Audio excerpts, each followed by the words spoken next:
Welcome back, 10 seconds remaining. ladies and gentlemen, boys and girls. We're going right into the game.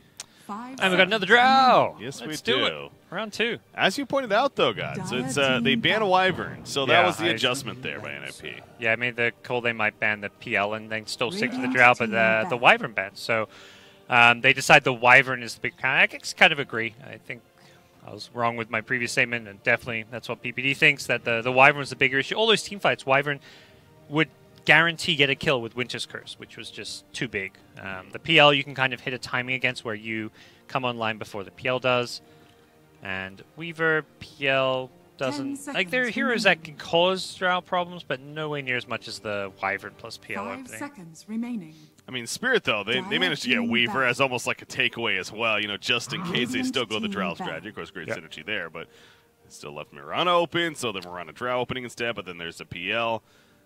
Both teams really, this could potentially be 2 cores on either side to open up the draft, which is pretty rare. Yeah, I think the Weaver we've seen as a support, but mostly with Drow Ranger. Some teams are still playing him as a 4 regardless. We'll see what it does end up being. But a Weaver PL as 2 cores does sound a little bit weak to me. But at the same time, Weaver maybe? Yeah, I think it'd have to be, and play that Aghanim Scepter type play. Yeah. But even that against like a Drow strat can be kind of rough, I feel. Same bans from Team Spirit in the second stage. Brew Visage, no surprises there. Brew is just a 33 staple pick. Visage with the Drow, we've seen time and time again. And they'll stick to Wind Ranger. No, I think surprises out of that pick. This maybe puts the Mirana more towards the mid lane in Fata's hands now. I guess you could see Mirana Wind Ranger as well, and that's why the Visage was banned, because they could very easily put Visage mid and put the Mirana off lane. And let's see what PPD here is left. There's still the Undying. 10 seconds remaining. I feel like if NIP wanted that, they should have probably picked it, because Spirit would not have been looking to poach the Wind Ranger pick. Yeah. Undying, though, perhaps. They did play Undying last game, although, again, gave FNG a little bit of crap for that one. Is the one sore on the team as far as the early game especially. But throughout the game, maybe just baited some stuff out, you could say, I suppose. But either way, yeah, it could be a good pick here still, once again. Let's fine-tune some things. But yeah, talk about living and dying by this Drow strat, man. I mean, they just lost a game with it, and they're still committed to making it work, though. Yeah, I think they're looking at, like, big picture, grand scheme of things the last month. They've been, like, 89% win rate with the hero, probably. Yeah. You don't get thrown off because you lose one game with it. You still have a very good understanding of how it works, why it lost that game. They made the adjustment. They banned the Wyvern. They're now second stage banning the Zeus. They decided, okay, Zeus was also kind of a problem. This long-range harass that we can't get on top of the Zeus because Drow strats want to also stay at range means Zeus does very well against Drow strats. So they're adjusting. They're learning. As for Spirit, they'll stick to the Undying. They're not going to make any major adjustments here. Just going to be forced to adjust based on the bans. Yeah. But yeah, it's like, a lot of people have these heroes they spam in their pubs to raise MMR or whatever, and just because you lose one game, you shouldn't be thrown off, playing it the next game. Of course, I think it's the same thing to a certain extent with drafting. If you win a lot with something, don't be thrown off because you lose with it once. Drow's really interesting, though, a little bit more unique in that concept because she is so... You're looking to build a lineup around that hero as a core. So, of course, with the synergy of the Precision Aura. That's like the one thing where, if anything, too, obviously, all fair points, don't just overreact to one game. But at PPD, they're preparing for bigger and better events, too, let's be honest here, such as the major that they qualified for. So, really want to use this time to help, fine-tune some of these strategies, perhaps. But telling me there's more prestigious tournaments than the GG.Bet Invitational brought to you by Starlighter? All right, never mind. This is the big deal. No. There's a treant. So going back to PPD staple, I imagine maybe he just wanted this because if they wanted the Undying, which I find like a slightly better pick than the treant, they should have just picked it third. So must just be like he wanted the treant this game. Gives him a PL answer. The root, the initiation can be very annoying for PL until he has that Manta style, which comes fairly late in the game. So if you're snowballing with your Drow strat, you have ways to pick off and kill PL quite easily. 5 seconds remaining. Good scouting hero. The vision aspect is what this hero gives you over the Undying more than anything. Is that he goes invis, he's going to go scout, he's going to find initiations for you. He can, root into a Mirana arrow, root into a Gust, a Shackle. There's a lot of good follow-up for his Nature's Guise hits. Something like a Jakiro comes to mind for Spirit, perhaps. Good against living armor in general, and some nice reach. I guess the issue is that it's another 5 position. The Undying is almost certainly FNG's hero.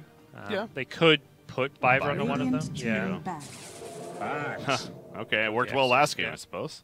Yeah, I think they want to grab it now, otherwise it might get banned. This puts Weaver most likely into 4, and Yeah. I think this makes the most sense. The Weaver PL just seems kind of bad as a dual core, like as your 2 side lane cores. Yeah, not much control with that. Yeah. No, Axe does bring that, 10 so. seconds Weaver with Axe remaining. seems like a decently strong lane. Weaver could just play as a 4, hope to farm an Ag 5 Scepter seconds eventually. remaining. And this Ag Scepter on Weaver is incredibly powerful with the 16-second cooldown, but it almost feels better in the 4 position role because you're literally becoming a 1-spell Weaver. Like, you have this ulti to save people, you don't do any right-click damage, so having that in a core role can be somewhat a hindrance for a draft. So if you can get away with it in a 4, it's a lot better, but the issue is you have a 4-position Weaver that does a lot less than a lot of other heroes. Normally you think 4 positions, you're thinking like stuns, initiations, Team back. and a lot of other boxes that you want to tick, and Weaver ticks very few of them. Lena, taken away from Ninjas in Pyjamas, or taken away by them, even. Yep. For Spirit. Yeah, they just want a mid laner here. Most likely someone against the Mirana, so we'll see what that's going to be. Long range here like Alina could be pretty good. Where will they go? 10 seconds remaining. So with a Spirit ban still, you figure maybe 3-3's hero left open, unless he plans to play the 5 Wind Ranger. seconds But Yeah. remaining. I mean, they could go. He could even play the Mirana if they want to pick a mid last. It is pretty open in that sense, but I think the strongest thing with their draft is to pick a stronger lane to partner with the Wind Ranger. The Omni wasn't a terrible pick. some kind of save against the Axe comes Yeah. to mind. Like almost like an ABBA, perhaps, but... On the paper, Punisher. Omni Knight is that. True. The issue is he has to be a frontliner, so he's getting cold. This game, though, your Treant, while not a tanky frontliner, can be in the front scouting, and I think the Omni still works here. I'd like to see adjustments in the build, like the phase drums into like a Yule Scepter against the Axe. I think Yeah. you always want to have a Yule Scepter against the Axe Call. They had a Nightmare last game, which is maybe why he didn't build it. I don't think the Yule Scepter would be a game changer. Although I didn't like the Blink Dagger pickup, but we'll see. You know, Couple it's- seconds, Dire team Huska. pick. So they're expecting a, ban out the cheese. Why not? Yeah.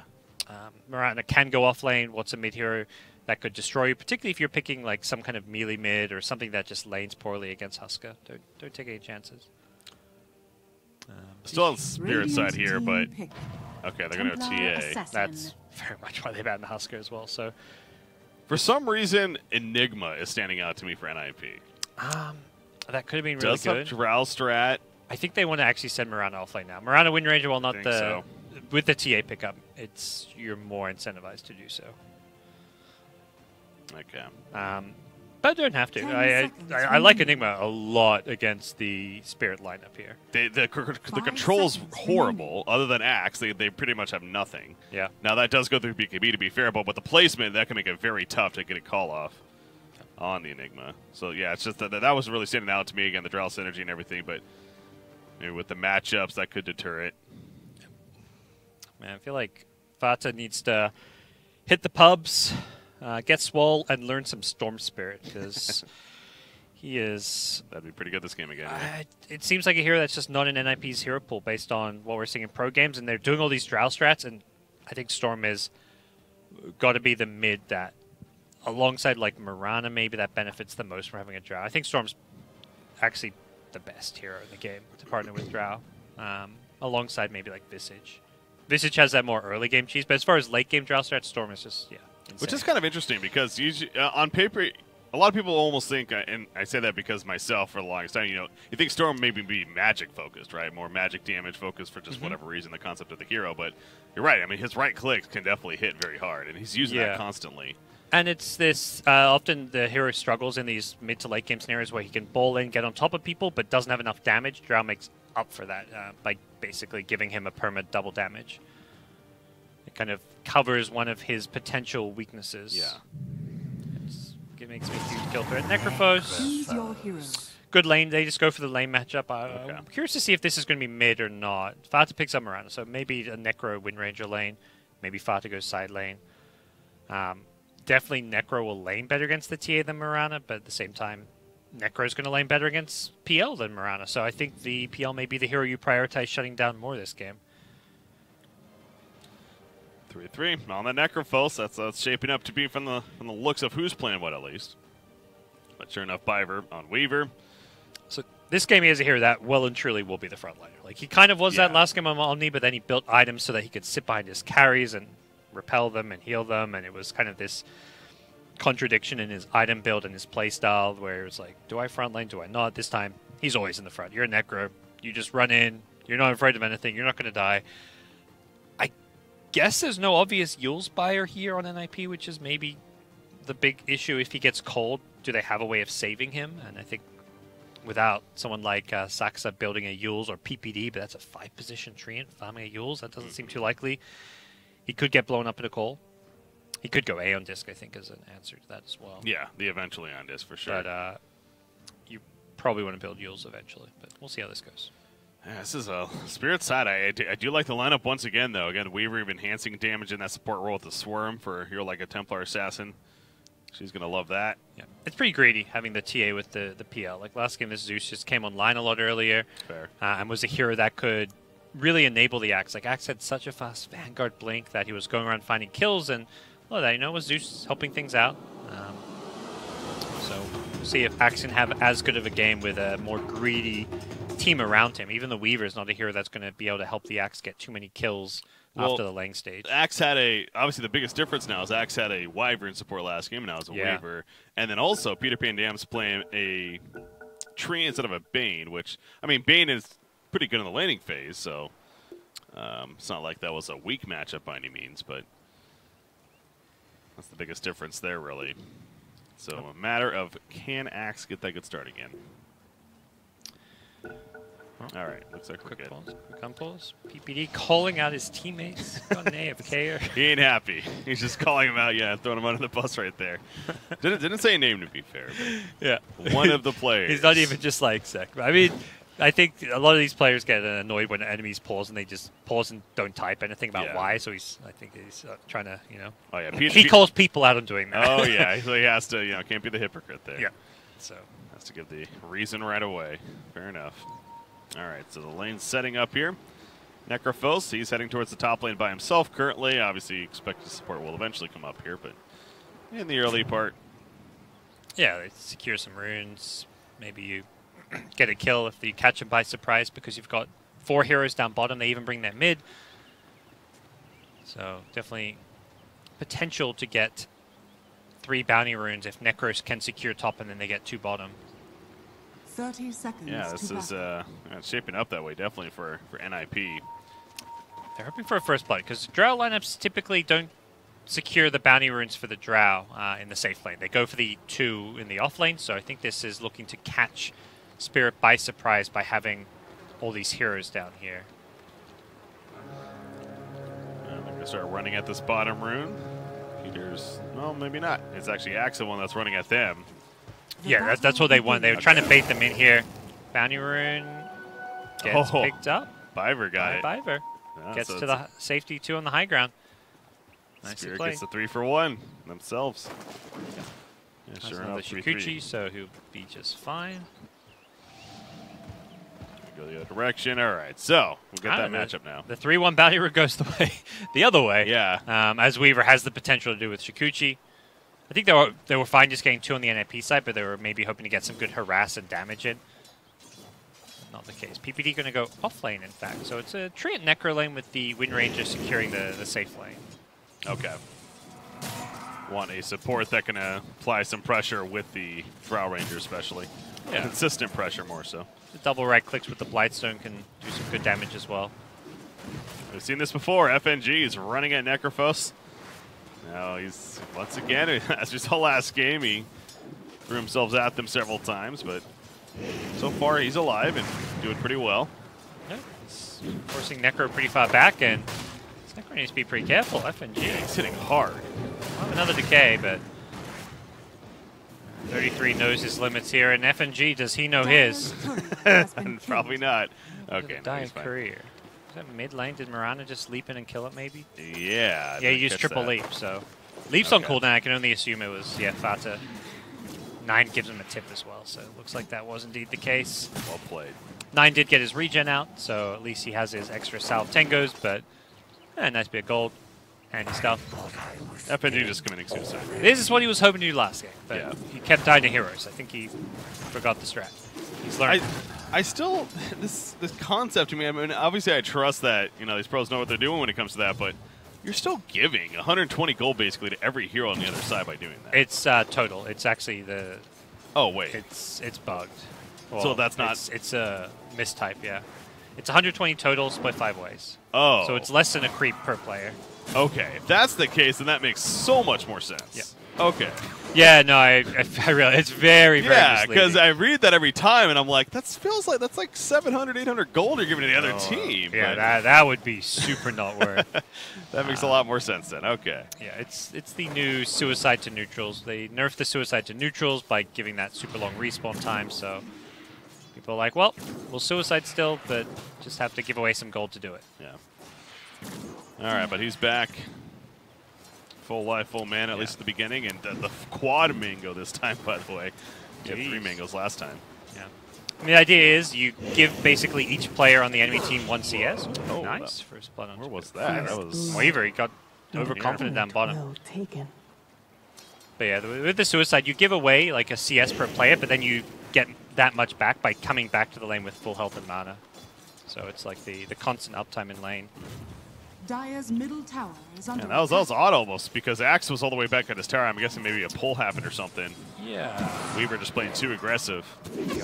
Shackle shot by surprise, as we're seeing here again. The Sentry Ward as well. Byver may just be dead once more.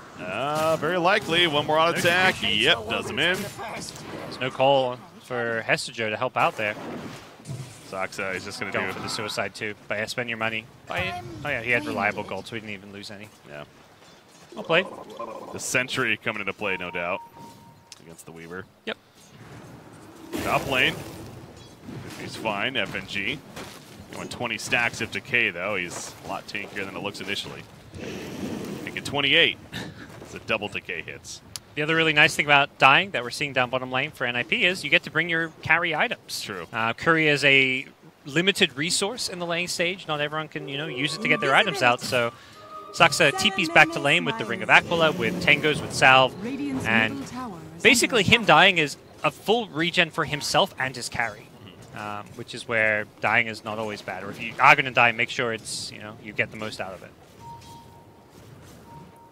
Bottom lane, Hestejo Rotten. He's the one taking the pressure now. Byver going to do what he can, which is not much, just simply auto-attack to scare them off. Soxa's going for it with a win run. No more power shot, though, to be used. FNG goes down to the top lane during this. And Byver, maybe that damage is going to add up here. Getting both Ace and Soxa low. You see the living armor coming out. That's a level 2 battle hunger applied to Soxa. He's got the one charge, so he'll survive, but can he really stay in this lane too much longer? They've got lots of Tangos. 9 of Tangos between the 2 heroes, but still that was a good amount of damage as bounty runes will be spawning soon, and NIP very low in health, may not be able to contest those. Yeah. At least not down bottom. Well, FNG's trying for up here, but Peter Pan Dam just sitting on top of him. Yeah, PPD realized, okay, I'm not going to get that bounty rune, but my Necro will. So we'll get 2 up there, but Weaver will get both the bottom bounty runes. Good news is Weaver didn't have anything like a bottle to fully abuse the bounty runes. He's just a support. That's where things would have gotten pretty ugly for this bottom lane if he could get that mega regen coming in. Yeah. Got that battle hunger, though, planted the Soxa over and over again. And the living armor kicking in a couple times from Peter Pan Dam at the top lane. And what level is that? It's level 1 currently. Went level 2 Leech Seed. We're seeing a lot more of this, I feel like, on these trees lately, even passing up Nature's guys earlier on. Yeah, he's not valuing it, just playing in the sides and playing in fog. Knowing that 1 sentry or a Quelling Blade on trees can just make your Nature's guys useless, so he wants to get the guaranteed damage and heal from Leech Seed. Matches up way better against the Undying doing this. If you go for the Invis play, you pop out of Invis, you hit the Undying, he's going to decay you and just right-click you back. With the Leech Seed, you win that harass battle. Axe, Ring of Help has been purchased. Again, maybe not as good of a start as last game, and that's definitely what Ninjas in Pyjamas was hoping for. Yep. So obviously saw the impact of Hestejo Rotten last time around. Byver continues to go in back here, though, and put auto attacks into Ace. Ace hits level 5 in the meantime. No Gust this time around for Ace. So as I say that, he gets down to level 5.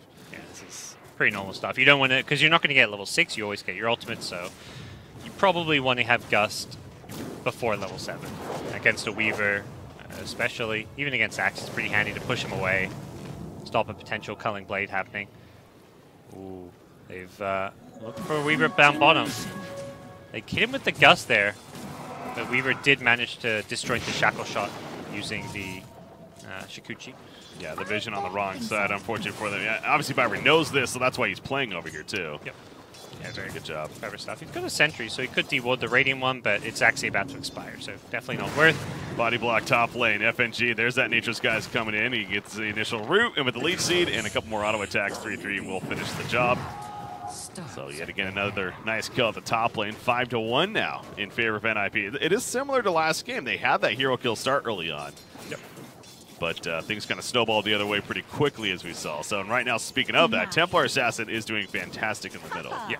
And even PL at top, it is kind of similar in that FNG kind of dying a bit, but PL is getting a lot of farm in what is on paper a pretty tough lane. And I think it is because of the way FNG plays this Undying, where he's going to die a few times, but secure the lane. Down bottom, Saxa. Oh, nice call.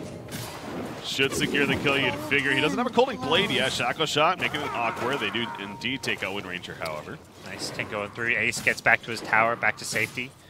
Does have a TP in his backpack that he may want to rotate in, because this is a pretty tough location for him to be. Battle Hunger applied. Moonlight Shatter just to save the Drow Ranger, really. Also top lane there, doing a bit of a dive. Yeah. What's going on there? Axe DC'd. I think Weaver, that may have been, like, Weaver was wondering why Axe wasn't there to try help him kill the Drow. Huh. Came in a bit late with that Battle Hunger.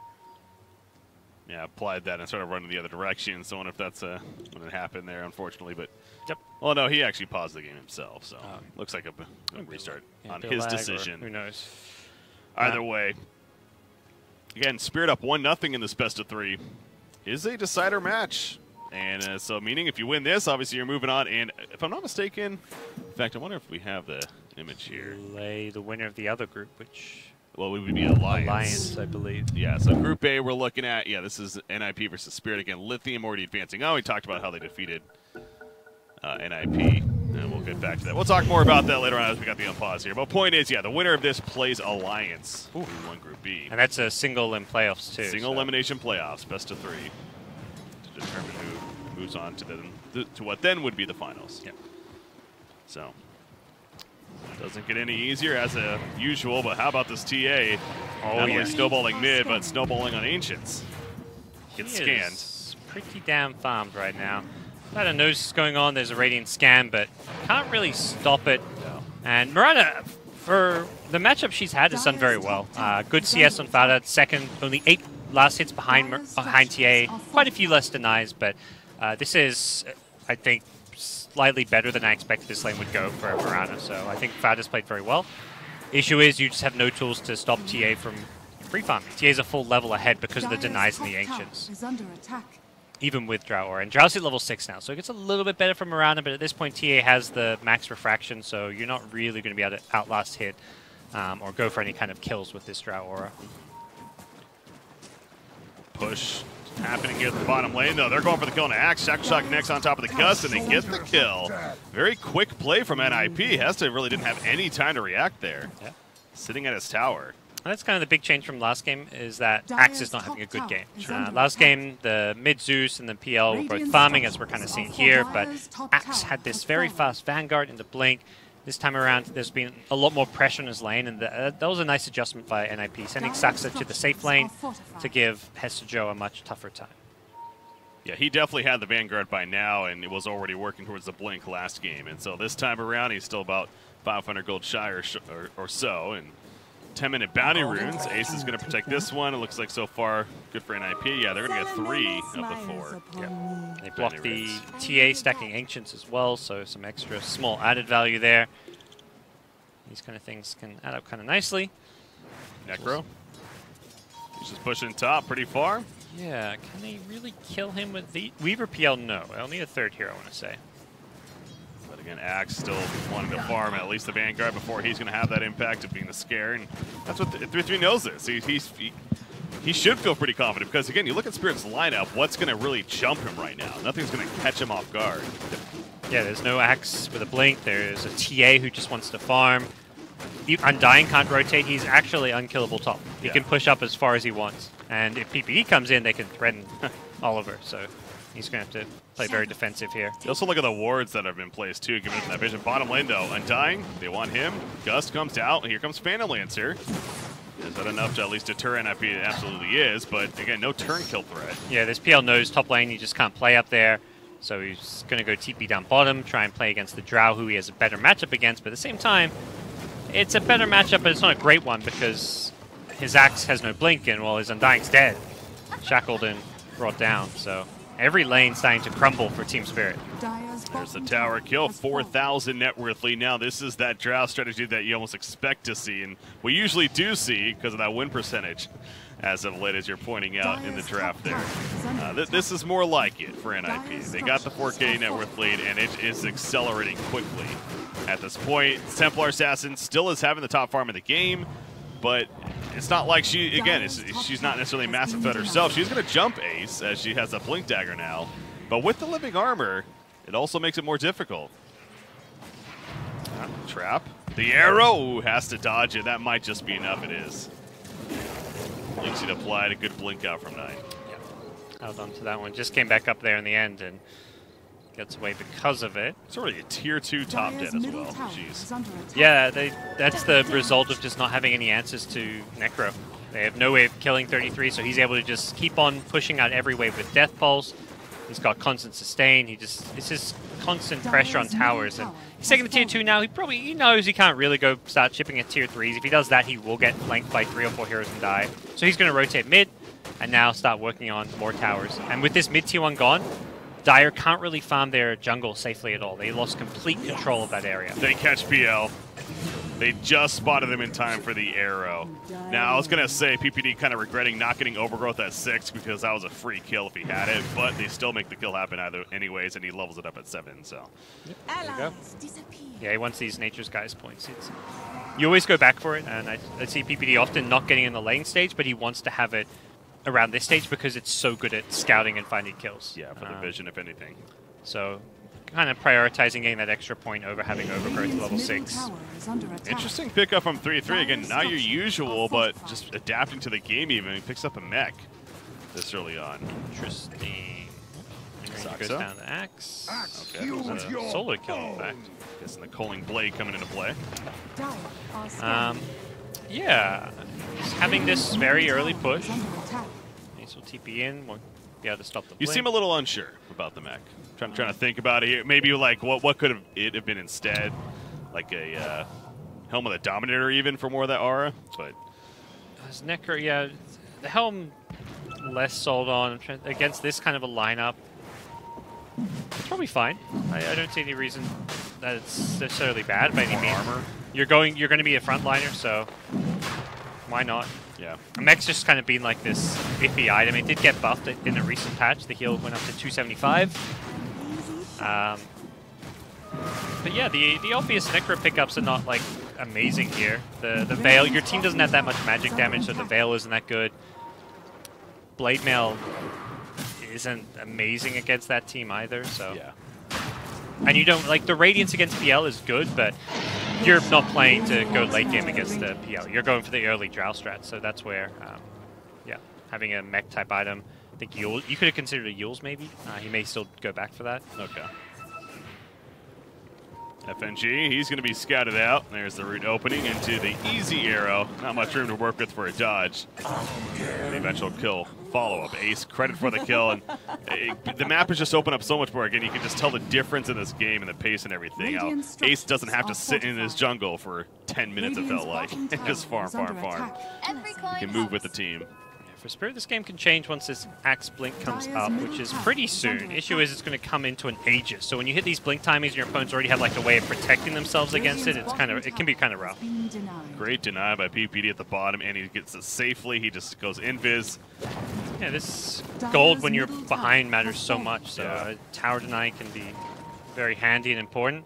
NIP are pushing through mid, though. There's creep cutting going on by Weaver, but they've got one range creep if they want to tank in. They're going to go for this. PPD stops TATP, so he has to run all the way for the bottom lane. Well, with a lone range creep, they are tanking the tier 3 tower. Salve being popped as well to help do this. Kill the tombstone. They're just going to focus fire. They get a kill quickly. Hesta, he gets a jump on a Drow. Creep waves arrive. But no follow-up. TA not being here, she's a big source of their damage right now. That's going to be at least tier 3. Yeah. Weaver buys back for this even. Astro has a blink, but there's just no easy way into this fight with the blink. Ace having an Aegis just protects him so well. And Soxa's going to spot TA. TA pulling the creep wave, puts on the shackle shot, the focus fire on top. 3-3 has a Reaper side ready to go. They just need vision. Oh, the blink away. They didn't have the initial vision. Fata comes in, but 9 will escape in the end. That would have been a disaster if he falls. They should just be able to take this mid-rack, so I just don't feel like Spirit have answers to the push right now. That was just so well played by NIP. Peter Pan especially, denying the bottom tower, denying the TP from TA that set this all up. I also noticed the offensive fortification. They use fortification as they're pushing in right there to even help more. Clever, clever. And push in. And they're just going to go right to the top. They do not want to give up this advantage. They have a siege creep pushing with this. This is the NIP treatment. This is what happened when they 2-0'd Liquid in the major qualifiers. It was 2 15 to 20-minute games with Drow. They are so good at playing this fast pace. So many Drow lineups these days, I feel like, don't come online until 25, 30 minutes, but NIP just play Drow lineups so well right now. Yeah. Weaver, the time lapse initially saved him, but he still gets hit with the arrow. The fight is split up though. Drow does get taken out. That's an Aegis. Coming back to life, and they committed the blink call and all the follow-up to get that first kill. So they'll take down Tomb and see if they want to stick around here. Looks like it, man. They're not showing signs. If they can get this melee racks as well, that's close to game over. I think NIP know a second racks right now would make a huge difference. PL and Templar Assassin, both very scary eventual carries. They go and skitter. Not right now just yet. Esdoran gets the call. Mirana, not going to be enough to kill him, though. TA jumped in for that as well. The Reaper side takes out Weaver. Or no, it didn't actually get the kill. Either way, they do take out Templar Assassin. She buys back immediately. The arrow turn hits on dying. Esdoran, he's spinning like crazy, but it simply put is not enough. That Leech Seed heal also kicking in. And up to that pulse. Positioned so well that the Axe Call can't hit multiple heroes.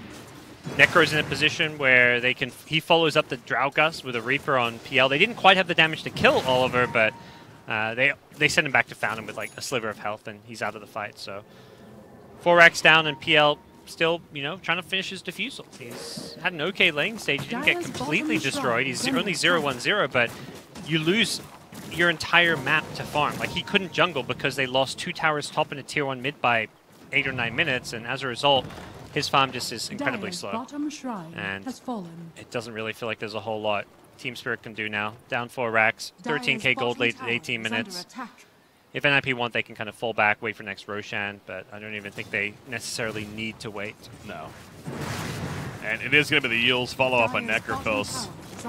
So getting up earlier, getting out earlier. So the mech, the Eels, good combo items there. Drow with that Shadowblade Dragonlance. Dragonlance a very popular item on this Radiant side too. Yeah. The mech is really nice against the Axe because if he blink calls someone, he wants to get that Culling Blade off. If your mech can make the difference and keep them alive, that changes the fight. So. Look at Mirana, their build. Where are we at? Double Vitality Booster going towards a heart. Yeah, I thought he's memeing. He's a memer. That's the tanky Mirana. Who would have thought? It's honestly not even like a totally bad build by any means. It's just, I wonder if he's done this before. You have Drow, and you have that enhancement, so. You have damage, that's exactly.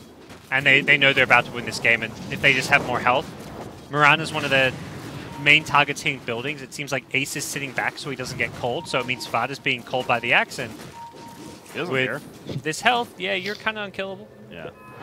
I feel like I've seen like meme builds like this before where people are like winning, they get 4 racks super early, and they just mass vitality boosters. Look at PPD. He ports out to get the bounty runes. Actually, this bounty rune, it was still here from 15 minutes. So he grabs this one, and then he's going to get the new one at 20 minutes. The value right there. Yeah, that gives more gold if you pick it up later, too. So that's some serious value. That was the plan all along. Yeah, he's like, we'll leave this till 1955 for more gold.